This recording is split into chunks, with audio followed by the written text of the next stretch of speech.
저는 지금 캄보디아 프놈펜의 한 허름한 건물 3층, 철창이 달린 방에 갇혀 있습니다. 핸드폰도 빼앗겼고 여권도 없습니다. 문 밖에는 문신을 한 남자들이 지키고 있고요.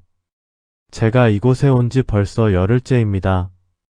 매일 아침 7시부터 밤 11시까지 컴퓨터 앞에 앉아 한국 사람들을 속이는 보이스피싱 전화를 걸어야 합니다. 할당량을 채우지 못하면 밥을 주지 않습니다. 어제는 같은 방에 있던 26살 청년이 탈출을 시도했다가 붙잡혔습니다. 그 친구는 지금 지하실에 있습니다. 비명소리가 들렸습니다. 제 차례는 언제일까요? 불과 한 달 전만 해도 저는 서울에서 평범한 직장인이었습니다. 연봉 3천만 원, 월세 50만 원짜리 원룸에서 살았죠. 그러던 제가 어쩌다 이 지옥 같은 곳에 오게 됐을까요? 그리고 저는 과연 이곳을 빠져나갈 수 있을까요? 지금부터 들려드릴 이야기는 여러분의 자녀, 손주들에게도 일어날 수 있는 일입니다.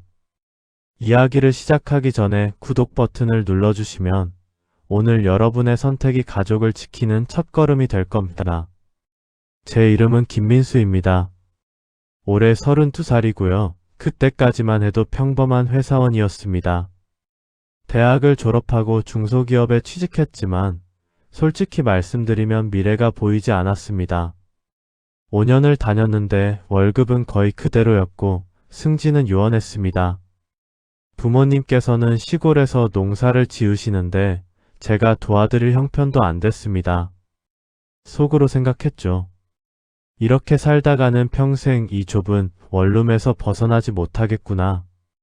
뭔가 변화가 필요했습니다. 그러던 어느 날이었습니다. 퇴근 후 핸드폰으로 채용 정보를 보고 있었는데 눈에 띄는 공고가 하나 있었습니다. 해외 IT 기업 한국지사 직원 모집. 급여는 월 550만 원, 숙식 제공, 비자 지원, 왕복 항공권 제공.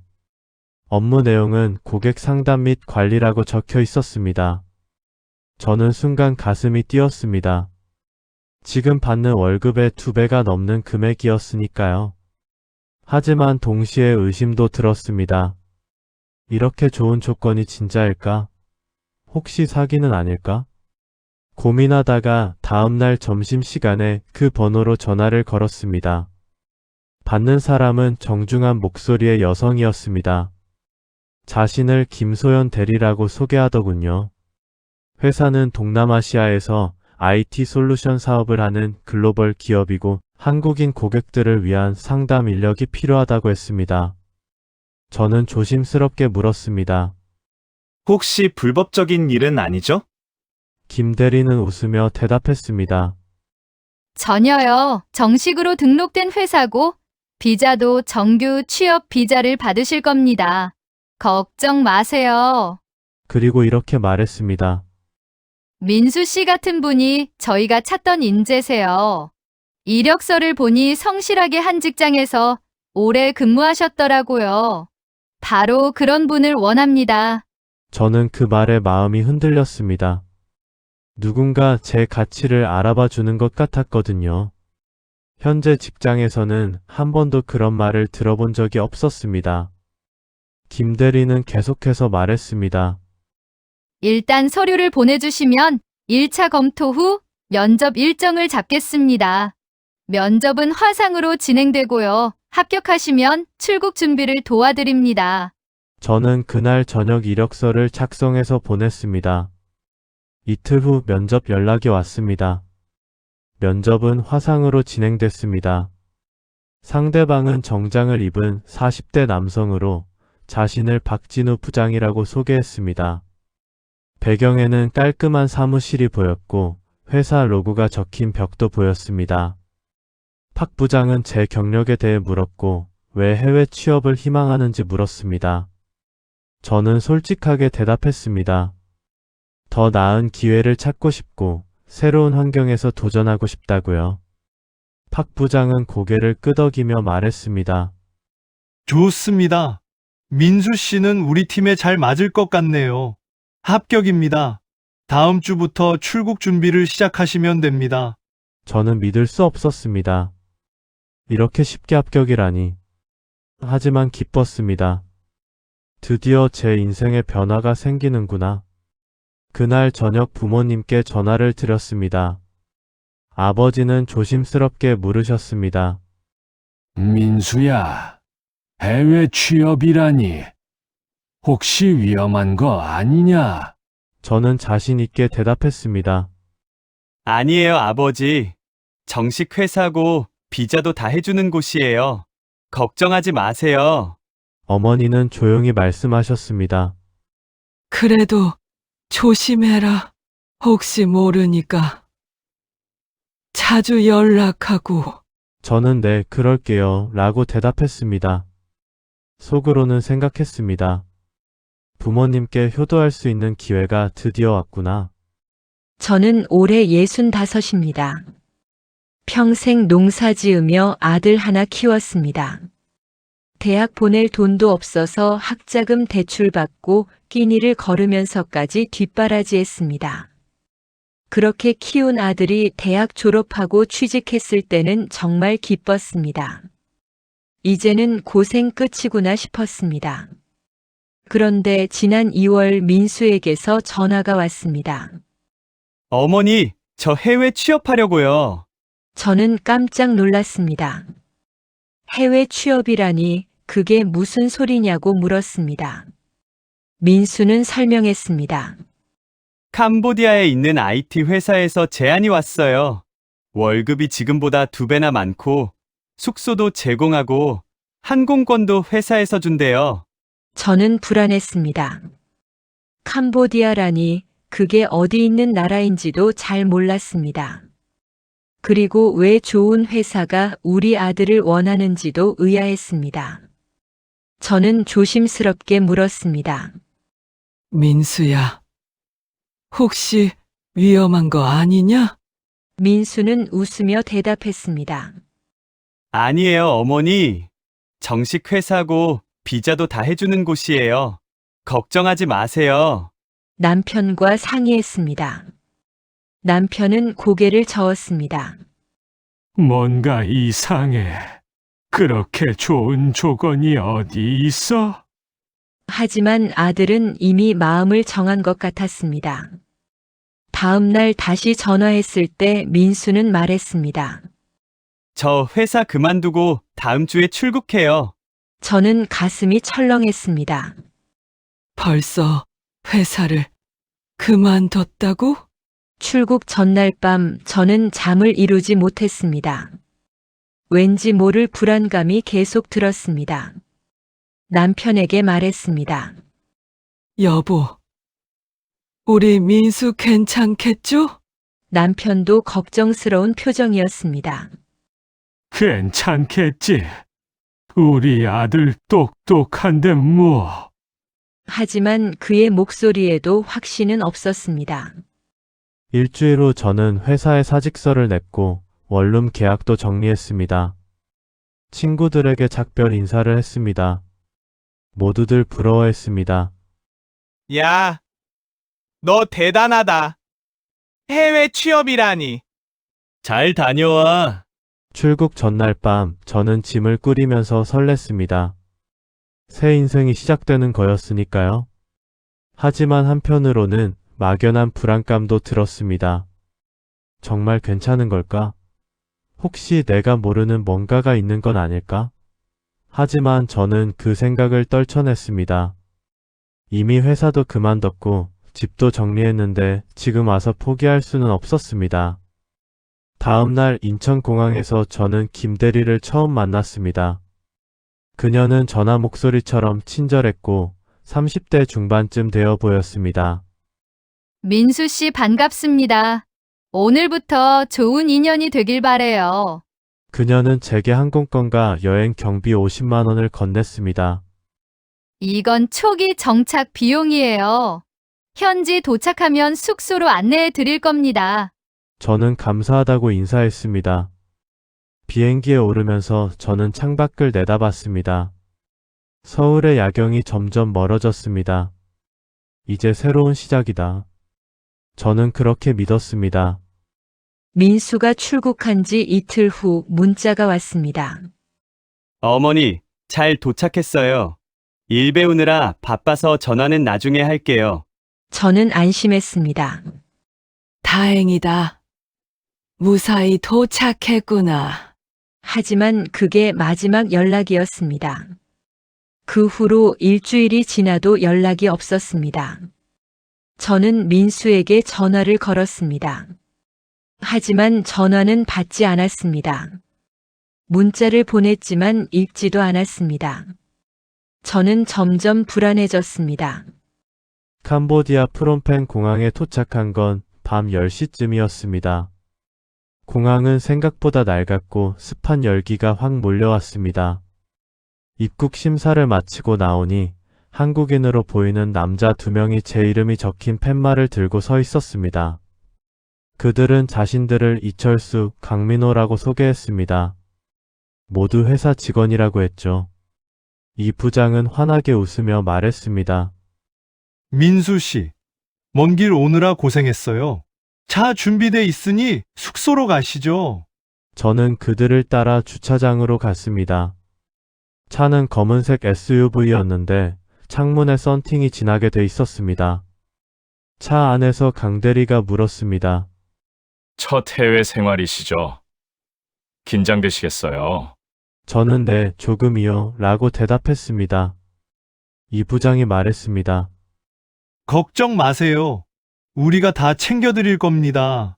내일부터 교육 들어가실 건데 일주일 정도 적응 기간 가지시고 본격적으로 일 시작하시면 됩니다. 저는 안심했습니다. 체계적으로 운영되는 회사구나. 차는 시내를 벗어나 외곽으로 향했습니다. 점점 가로등도 줄어들고 건물도 드문드문 보였습니다. 저는 조금 불안해져서 물었습니다. 숙소가 좀 외곽에 있나요? 이 부장이 대답했습니다. 네. 시내는 집값이 비싸서요. 대신 회사에서 통근버스를 운영합니다. 불편하진 않으실 겁니다. 30분쯤 달렸을까요? 차는 허름한 3층짜리 건물 앞에 멈췄습니다. 주변은 어두웠고 다른 건물들도 낡아 보였습니다. 저는 속으로 생각했습니다. 생각보다 환경이 안 좋네. 하지만 이 부장이 말했길 내부는 깔끔하게 리모델링되어 있다고 했습니다. 저는 짐을 들고 건물 안으로 들어갔습니다. 1층 입구에는 경비원처럼 보이는 남자가 앉아 있었습니다. 그는 우리를 보더니 고개를 끄덕였습니다. 저는 2층으로 올라갔습니다. 폭도는 좁았고 형광등이 깜빡거렸습니다. 이 부장이 한 방문을 열었습니다. 여기가 민수 씨 방입니다.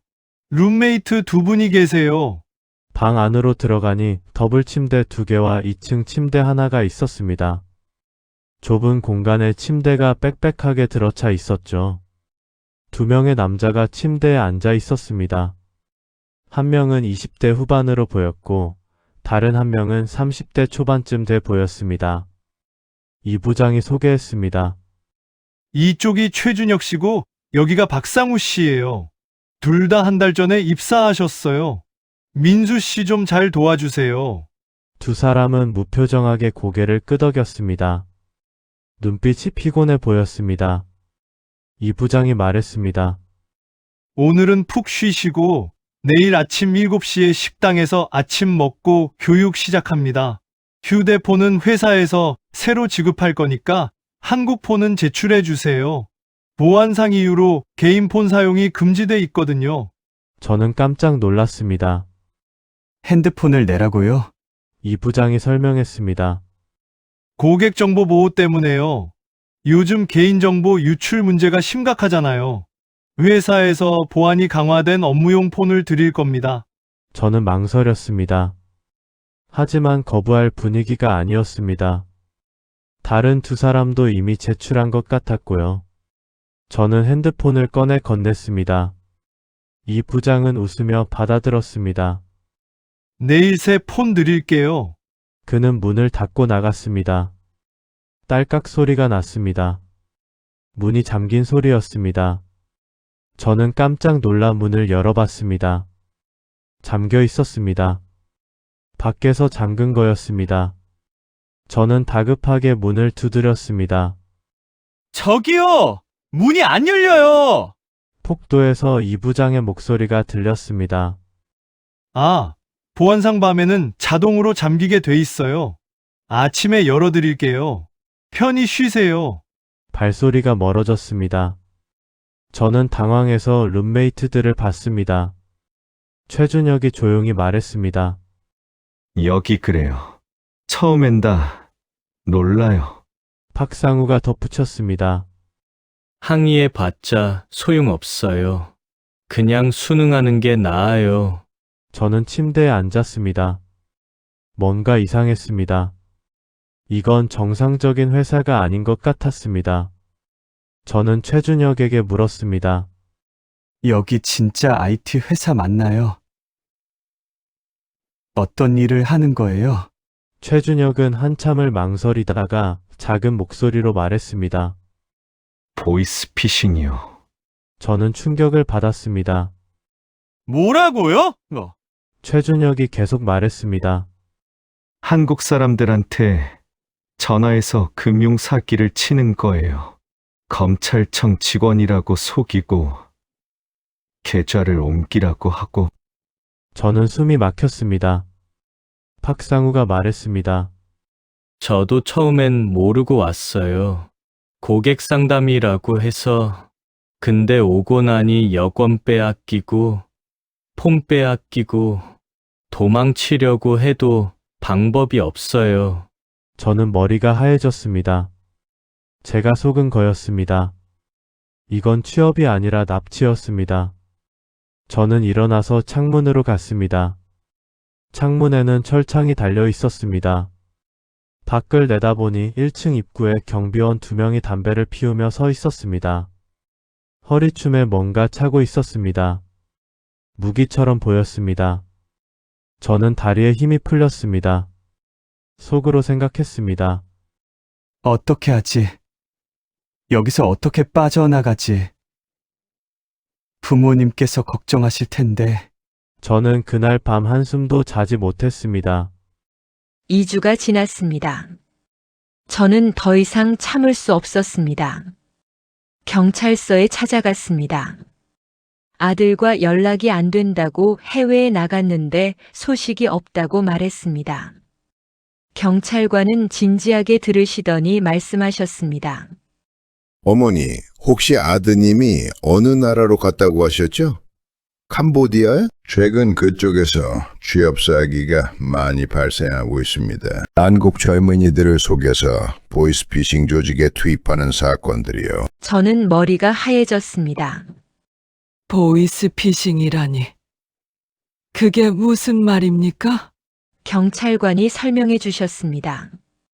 한국 사람들을 속여서 현지로 데려간 다음 여권과 핸드폰을 빼앗고 범죄에 강제로 동원하는 조직입니다. 탈출하려고 하면 폭행하고 협박합니다. 최근 이런 사건이 급증하고 있어요. 저는 그 자리에서 주저앉을 뻔했습니다. 다음 날 아침 7시 문이 열렸습니다. 강대리가 서 있었습니다. 아침 식사 시간입니다. 1층 식당으로 내려오세요. 저는 다른 사람들을 따라 아래층으로 내려갔습니다. 식당에는 이미 20명 정도의 사람들이 앉아 있었습니다. 모두 한국인으로 보였고 대부분 20대에서 30대 초반이었습니다. 다들 피곤하고 지친 표정이었습니다. 식사는 간단했습니다. 빵과 커피, 계란 프라이. 저는 먹을 수가 없었습니다. 목구멍으로 넘어가지 않았습니다. 식사가 끝나고 우리는 3층으로 올라갔습니다. 3층은 넓은 사무실로 꾸며져 있었습니다. 책상마다 컴퓨터와 헤드셋이 놓여 있었습니다. 박 부장이 앞에 서서 말했습니다. 자, 신입사원 여러분, 오늘부터 교육을 시작하겠습니다. 우리 회사는 금융 컨설팅 업무를 합니다. 한국에 계신 고객들에게 전화를 걸어서 금융 상품을 안내하는 일이죠. 저는 손을 들었습니다. 저기요! 이거 보이스피싱 아닌가요? 박 부장의 얼굴이 굳어졌습니다. 뭐라고 했습니까? 저는 다시 말했습니다. 제가 들은 바로는 이게 사기라고. 박 부장이 큰 소리로 말했습니다. 누가 그런 헛소리를 했어요? 이건 정당한 영업 활동입니다. 박 부장이 계속 말했습니다. 민수 씨, 오해하신 것 같은데요? 여기서 나가고 싶으면 나가도 됩니다. 단, 여기까지 오는데 든 비용을 모두 변제하셔야 합니다. 항공료, 숙소비, 비자 비용 합쳐서 3천만 원입니다. 지금 당장 낼 수 있으세요? 저는 말문이 막혔습니다. 3천만 원을 어떻게 내요? 제 통장에는 100만 원도 없었습니다. 박 부장이 웃었습니다. 못 내시죠? 그럼 일을 해서 갚으셔야죠. 월급에서 조금씩 공제할 겁니다. 3개월만 일하시면 다 갚으실 수 있어요. 그러니까 순순히 일이나 배우세요. 저는 아무 말도 할 수 없었습니다. 덫에 걸린 거였습니다. 교육이 시작됐습니다. 박 부장은 스크립트를 나눠줬습니다. 검찰청 수사관 역할을 하는 내용이었습니다. 고객에게 전화를 걸어서 당신 명의로 범죄 계좌가 개설됐다고 말하고 안전한 계좌로 돈을 옮겨야 한다고 속이는 내용이었습니다. 저는 토할 것 같았습니다. 이건 명백한 범죄였습니다. 하지만 거부할 수 없었습니다. 박 부장이 엄포를 놨습니다. 제대로 안 하면 밥을 안 줍니다. 3일 굶어보면 태도가 달라질 겁니다. 그날부터 지옥 같은 나날이 시작됐습니다. 매일 아침 7시에 일어나서 밤 11시까지 전화를 걸었습니다. 하루에 최소 50통의 전화를 걸어야 했고 한 건이라도 성공시키지 못하면 저녁을 못 먹었습니다. 처음에는 전화를 걸면서 떨렸습니다. 한국에 계신 어르신들 목소리를 들으면 죄책감에 눈물이 났습니다. 하지만 배가 고프면 양심도 무뎌졌습니다. 저는 점점 기계처럼 전화를 걸었습니다. 속으로 생각했습니다. 미안합니다. 제가 살려면 이럴 수밖에 없습니다. 일주일쯤 지났을 때 같은 방에 박상우가 탈출을 시도했습니다. 새벽에 화장실 간다고 나갔다가 1층으로 내려가려고 했습니다. 하지만 계단에서 경비원에게 붙잡혔습니다. 그는 끌려 내려가 지하실로 갔습니다. 다음 날 아침 그는 다시 나타났습니다. 얼굴이 퉁퉁 부어 있었고 걸음걸이도 불편해 보였습니다. 박 부장이 우리 모두를 모아놓고 말했습니다. 여러분, 보셨죠? 규칙을 어기면 어떻게 되는지 도망치려고 하지 마세요. 우리는 현지 경찰과도 연결돼 있습니다. 잡히면 더 큰 고통이 기다리고 있어요. 저는 절망했습니다.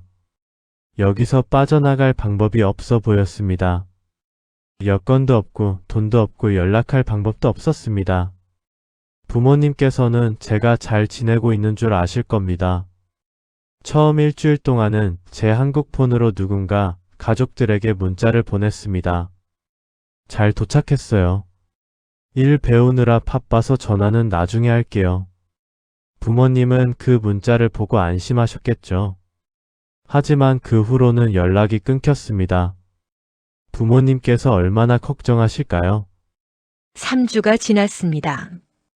저는 매일 전화기만 붙들고 살았습니다. 혹시 민수에게서 연락이 올까봐. 하지만 연락은 오지 않았습니다. 저는 밥도 제대로 못 먹었습니다. 입맛이 없었습니다.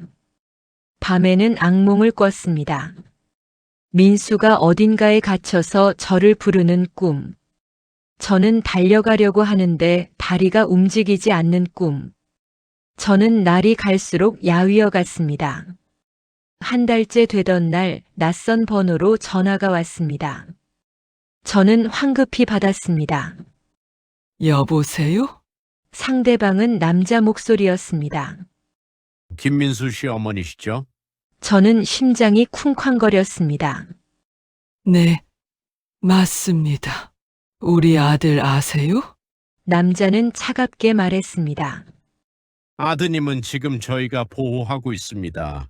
돈을 보내주시면 안전하게 보내드리죠. 1인당 3천만 원입니다.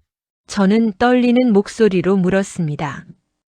우리 아들 진짜 거기 있어요? 증거를 보여주세요. 남자는 잠시 후 전화를 바꿨습니다.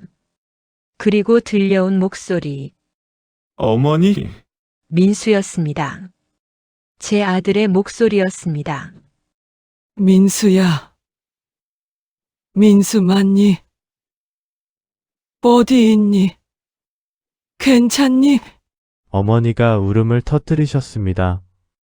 저도 눈물이 났습니다. 저는 울먹이며 말했습니다. 어머니, 저 지금 캄보디아에서 갇혀 있어요. 여기서 나가려면 3천만 원이 필요해요. 어떻게든 구해주세요. 저는 여기서 죽을 것 같아요. 어머니는 잠시 침묵하셨습니다. 그리고 조용히 말씀하셨습니다. 민수야. 우리 그 돈 없어. 어떻게 하면 좋겠니? 저는 눈물이 흘렀습니다. 어머니, 제발요. 어떻게든 구해주세요. 저 진짜 여기서 죽을 것 같아요. 어머니는 울먹이며 말씀하셨습니다. 알았어. 알았어. 어떻게든 해볼게. 며칠만 기다려라. 남자가 전화기를 빼앗았습니다. 48시간 드리죠. 그때까지 돈 안 오면 다시 조직으로 보냅니다. 저는 가슴이 찢어지는 것 같았습니다. 3천만 원. 우리 집에는 그런 돈이 없었습니다.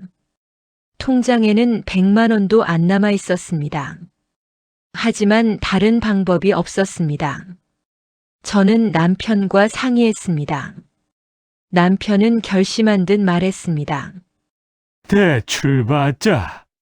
집을 담보로 해서라도 돈을 마련하자. 저는 고개를 끄덕였습니다. 네. 그렇게 해요. 아들을 구해야죠.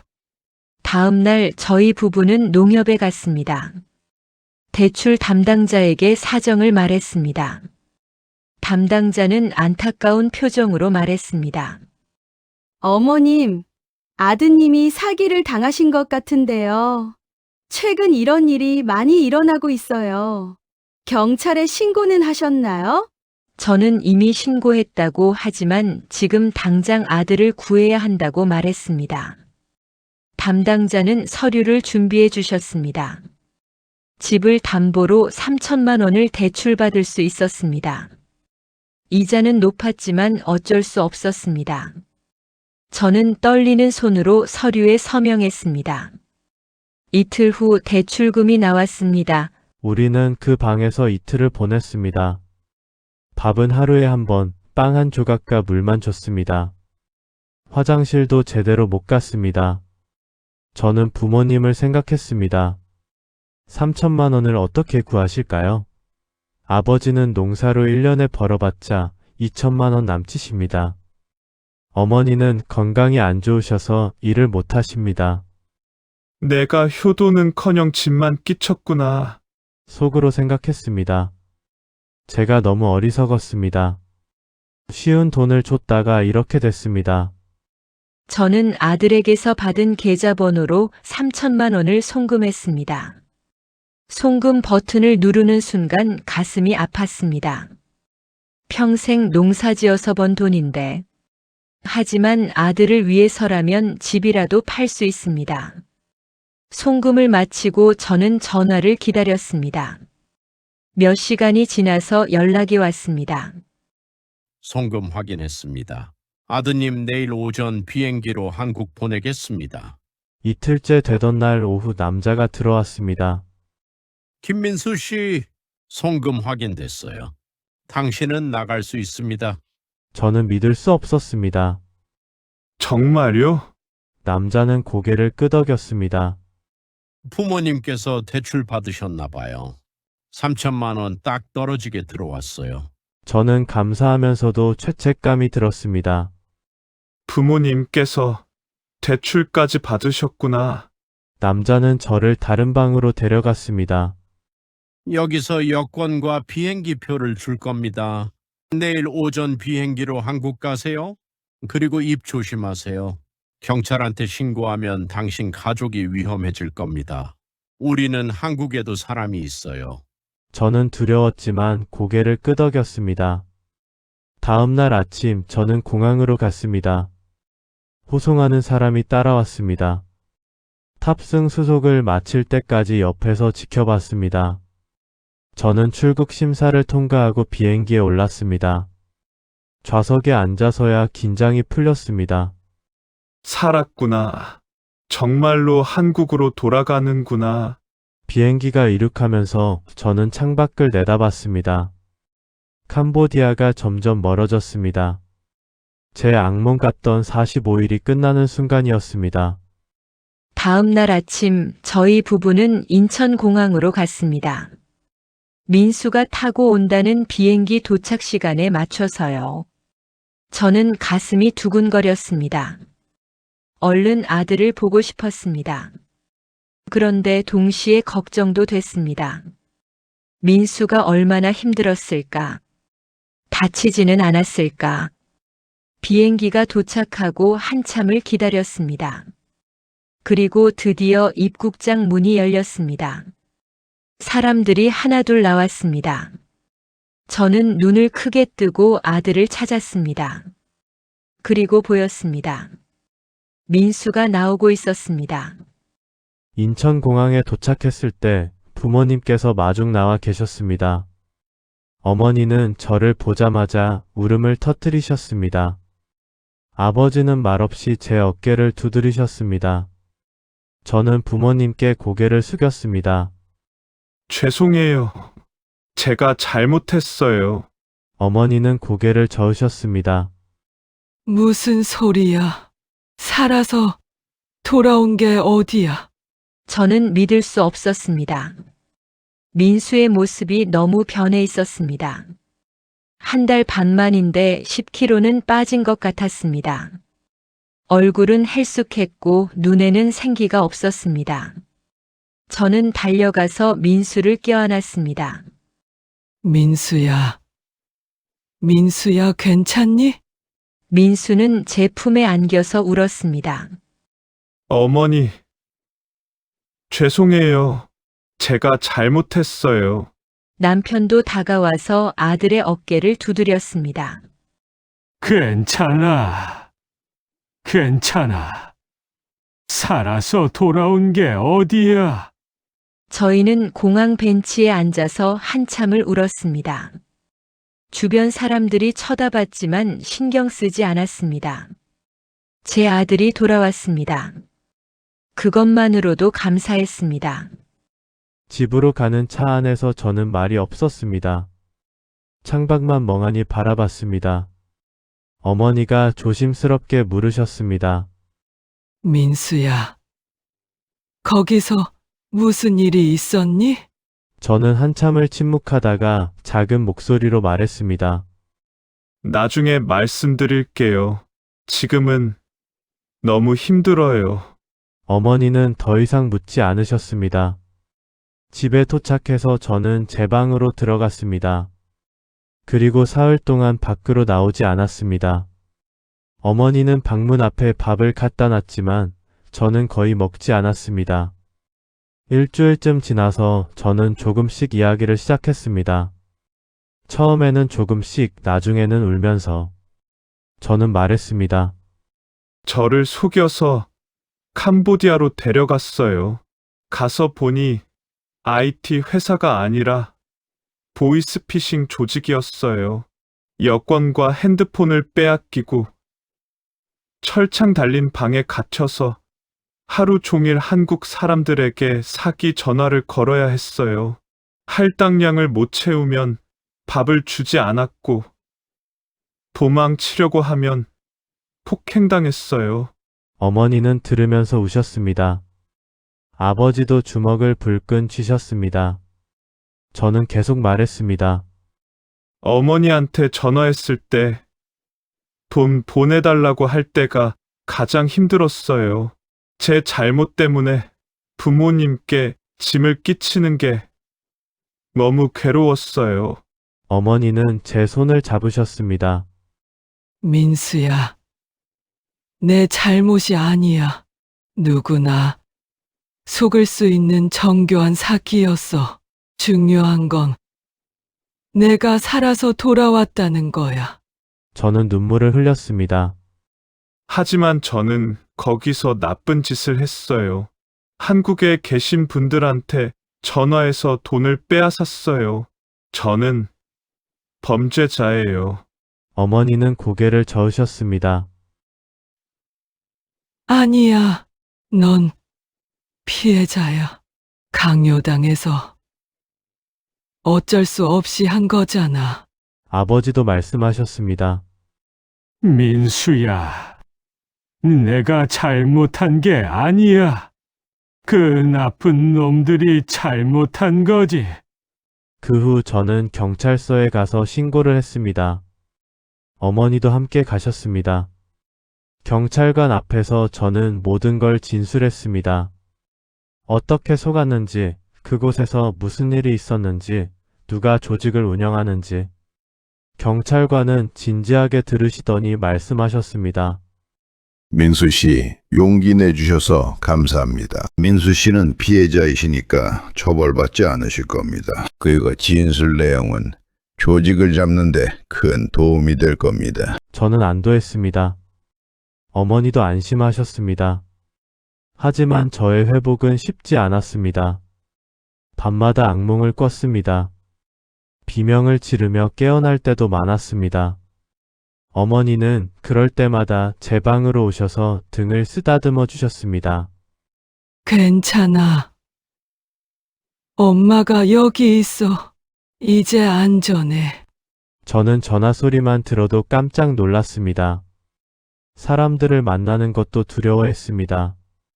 어머니는 저를 병원에 데려가셨습니다.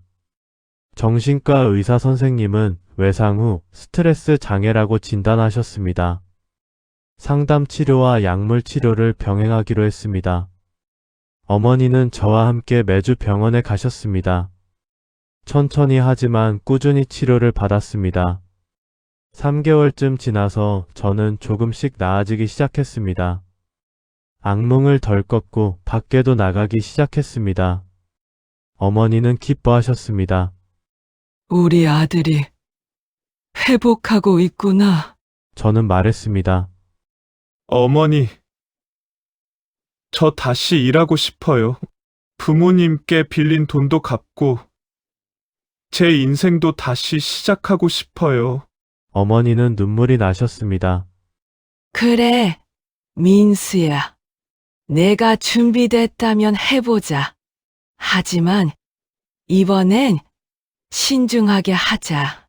저는 고개를 끄덕였습니다. 네. 이번엔 제대로 확인하고 할게요. 저는 취업 준비를 시작했습니다. 이번에는 철저하게 확인했습니다. 회사의 사업자 등록증, 주소, 대표자 정보까지 모두 확인했습니다. 면접도 회사 사무실에서 직접 봤습니다. 계약서도 꼼꼼히 읽었습니다. 어머니도 함께 확인하셨습니다. 의심스러운 점은 없는지, 이상한 조건은 없는지. 그렇게 해서 저는 서울에 있는 작은 회사에 취직했습니다. 월급은 이전보다 적었지만 안전하고 정직한 회사였습니다. 어머니는 안심하셨습니다. 이제 우리 아들이 정말로 다시 시작하는구나. 제가 서울로 올라간 후에도 어머니는 매일 전화를 하셨습니다. 민수야, 오늘 하루 어땠니? 밥은 잘 먹었니? 저는 처음에는 귀찮았지만 나중에는 이해했습니다. 어머니가 얼마나 걱정하시는지 아니까요. 어머니는 매일 제 목소리를 들으며 안심하셨습니다. 우리 아들이 잘 지내고 있구나. 아버지도 안심하셨습니다. 이제 민수도 제대로 자리 잡는 것 같다고 말씀하셨습니다. 저는 3천만 원도 조금씩 갚아 나갔습니다. 매달 100만 원씩 부모님께 보냈습니다. 어머니는 받고 싶지 않아 하셨습니다. 그냥 내가 써라. 저축해라. 하지만 저는 고집을 부렸습니다. 어머니, 제가 꼭 갚고 싶어요. 그래야 제 마음이 편해요. 어머니는 결국 받으셨습니다. 2년 반 만에 저는 3천만 원을 다 갚았습니다. 회복하면서 저는 인터넷을 검색하다가 우연히 피해자 모임을 발견했습니다. 캄보디아 취업 사기 피해자들이 모여서 서로 정보를 나누고 도움을 주는 곳이었습니다. 저는 조심스럽게 그 모임에 가입했습니다. 200명이 넘는 사람들이 있었습니다. 모두 저와 비슷한 경험을 한 사람들이었습니다.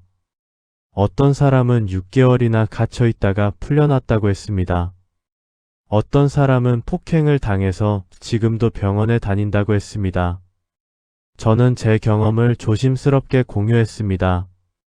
제가 어떻게 속았는지, 그곳에서 무슨 일을 겪었는지, 어떻게 구조됐는지. 그러자 많은 사람들이 댓글을 달았습니다.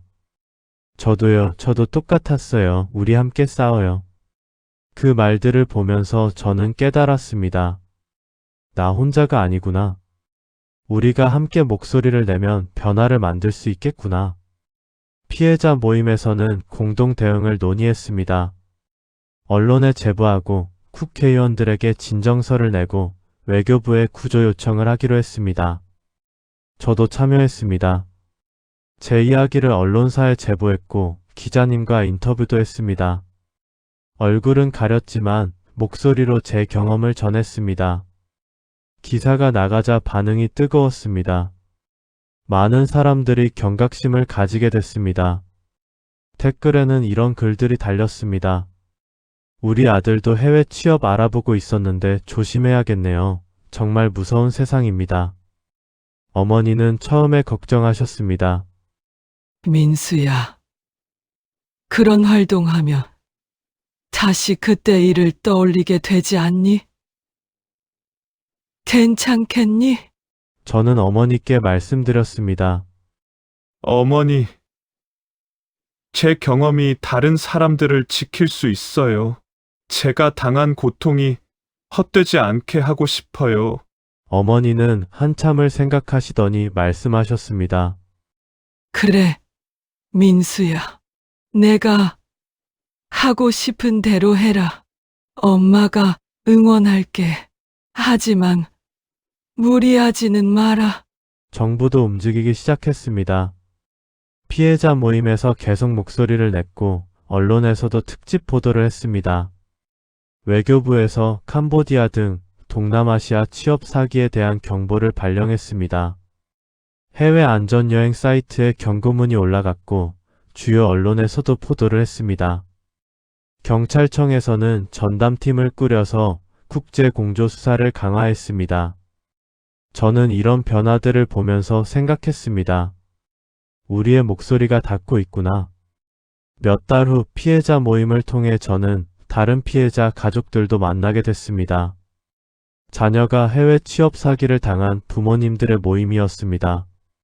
어머니도 저와 함께 그 모임에 가셨습니다. 그곳에서 어머니는 비슷한 경험을 한 다른 어머니들을 만나셨습니다. 한 어머니가 우시며 말씀하셨습니다. 우리 아들이 아직도 그곳에 있어요. 6개월째인데 연락이 끊겼어요. 살아있는지도 모르겠어요. 어머니는 그분의 손을 잡으셨습니다. 어머니, 희망을 잃지 마세요. 저희 아들도 1달 반 만에 돌아왔어요. 정부도 움직이고 있고, 우리도 계속 목소리를 내고 있어요. 반드시 아드님을 찾을 수 있을 겁니다. 그날 모임에서 어머니는 다른 부모님들께 당부 말씀을 하셨습니다. 자녀분들이 해외 취업 이야기를 꺼내면 함께 확인해 주세요. 회사 정보, 계약 조건, 모든 걸 함께 살펴보세요. 그리고 출국 후에도 자주 연락하세요. 하루 이틀 연락이 안 되면 바로 의심하세요. 주저하지 말고 대사관과 경찰에 신고하세요. 저는 피해자 모임 사람들과 함께 외교부에서 주최한 세미나에도 참석했습니다. 해외 취업 사기 예방 세미나였는데 청중은 대부분 20대에서 30대 초반의 청년들이었습니다. 취업을 준비하거나 해외 진출을 꿈꾸는 사람들이었죠. 저는 무대에 오르지는 않았지만 청중석에서 다른 피해자들의 증언을 들었습니다. 그들의 이야기를 들으며 저도 다시 한번 다짐했습니다. 더 이상의 피해자가 나오지 않도록 해야겠다고. 고등학교 후배로부터 연락이 왔습니다. 형, 저 해외 취업 제안 받았는데 괜찮은 건지 봐주실 수 있어요? 저는 바로 만나자고 했습니다. 카페에서 만나 그 제안서를 보니 제가 당했던 것과 똑같았습니다. 고액 연봉, 숙식 제공, 관광 비자로 입국 후 현지에서 취업 비자 전환. 저는 단호하게 말했습니다. 이거 사기야. 절대 가면 안 돼. 후배는 놀라며 물었습니다. 어떻게 아세요? 저는 제 경험을 들려줬습니다. 모든 걸 솔직하게 말했습니다. 후배는 창백한 얼굴로 말했습니다. 형, 진짜 감사합니다. 저 내일 계약하려고 했었어요. 형 아니었으면 저도 당할 뻔했네요. 어머니께서 그 이야기를 들으시고 말씀하셨습니다. 민수야, 내가 한 명을 구했구나. 잘했어. 저는 그때 깨달았습니다. 제가 겪은 고통이 누군가에게는 경고가 되고 방패가 되고 있다는 것을요. 그것이 제가 피해자 모임에서 활동하는 이유였습니다. 최근에는 피해자 모임에서 외교부와 협력해서 예방 캠페인을 진행하고 있습니다. 공항, 대학교, 취업 박람회에서 홍보 부스를 운영하고 실제 피해자들의 이야기를 담은 자료를 배포하고 있습니다. 저도 그 자료 제작에 참여했습니다. 제 경험이 누군가에게 도움이 된다면 그것만으로도 의미 있는 일이라고 생각합니다. 얼마 전에는 좋은 일도 있었습니다. 저를 속였던 조직의 국내 브로커가 검거됐다는 소식이었습니다. 바로 김소연 대리, 제게 처음 전화를 걸었던 그 여자였습니다. 그녀는 수십 명을 속여서 캄보디아로 보낸 혐의로 구속됐습니다. 재판에서 그녀는 돈을 벌려고 했을 뿐이라고 변명했지만 판사는 징역 5년을 선고했습니다. 어머니와 저는 방청석에서 그 장면을 지켜봤습니다. 그녀가 형사들에게 끌려나가는 모습을 보면서 어머니는 말씀하셨습니다. 당신도 이제 갇혀보세요. 피해자 모임 사람들과 함께 그 소식을 나눴습니다. 모두들 기뻐했습니다. 우리의 노력이 결실을 맺고 있구나. 하지만 동시에 각오도 다졌습니다. 아직 캄보디아에 있는 조직 두목들은 잡히지 않았고 지금도 갇혀있는 사람들이 있다는 것을요. 하지만 캄보디아에 있는 조직 두목들은 여전히 잡히지 않았습니다. 박진우 부장, 이철수 부장, 강민호 대리, 그들은 여전히 그곳에서 사람들을 괴롭히고 있을 겁니다. 국제 공조 수사가 진행 중이지만 현지 경찰과 유착돼 있어서 쉽지 않다고 합니다.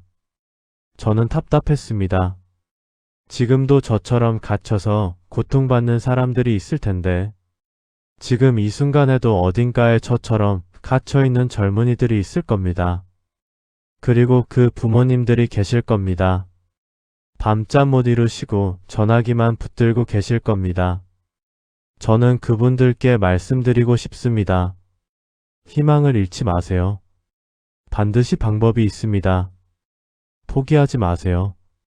그리고 저처럼 갇혀있는 분들께도 말씀드리고 싶습니다. 견디세요. 살아남으세요. 부모님이 기다리고 계십니다. 집으로 돌아오세요. 반드시 그날이 올 것입니다. 어머니께서 말씀하십니다. 여러분께도 부탁드립니다.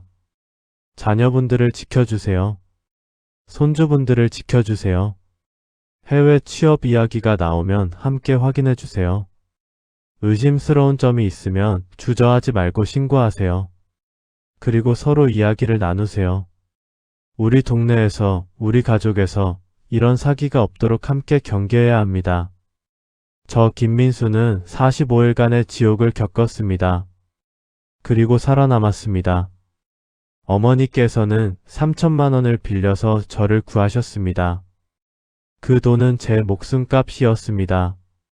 저희 가족이 겪은 고통이 헛되지 않기를 바랍니다. 이 이야기가 여러분의 가족을 지키는 데 도움이 되기를 바랍니다. 감사합니다. 그리고 여러분의 가정에 평안이 깃들기를 기도합니다.